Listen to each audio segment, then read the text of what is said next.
Λίγα λόγια θέλω να σας πω για την πρώιμη παρέμβαση, όπως την αντιλαμβάνομαι εγώ, καθώς και για την υπεύθυνη του προγράμματος αυτού εδώ.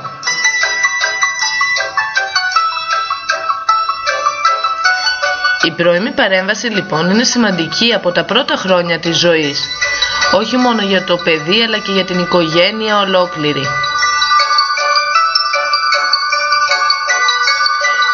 Το πρόγραμμα αυτό σε βοηθά και σε στηρίζει ψυχολογικά. Τα παιδιά μας είναι ιδιαίτερα, όχι όμως διαφορετικά. Η αποδοχή αλλά και η σωστή αντιμετώπιση είναι απαραίτητο να γίνονται από νωρίς. Μόνο έτσι αποτέλεσμα θα δεις.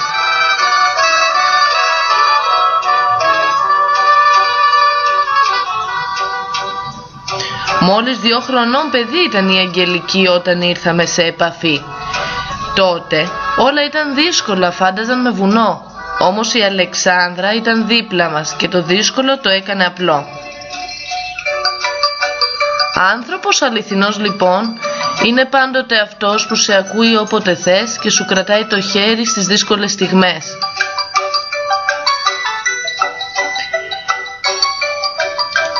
Έχουν περάσει ήδη 3 χρόνια και είναι δίπλα μας ακόμα. Δύναμη μας δίνει πολύ και στα πρώτα ακούσματά μας η φωνή της αντυχεί. Χώρο μέσα στην καρδιά μας θα έχει πάντα ξεχωριστό. Μονάχα ένα ευχαριστώ δεν είναι αρκετό.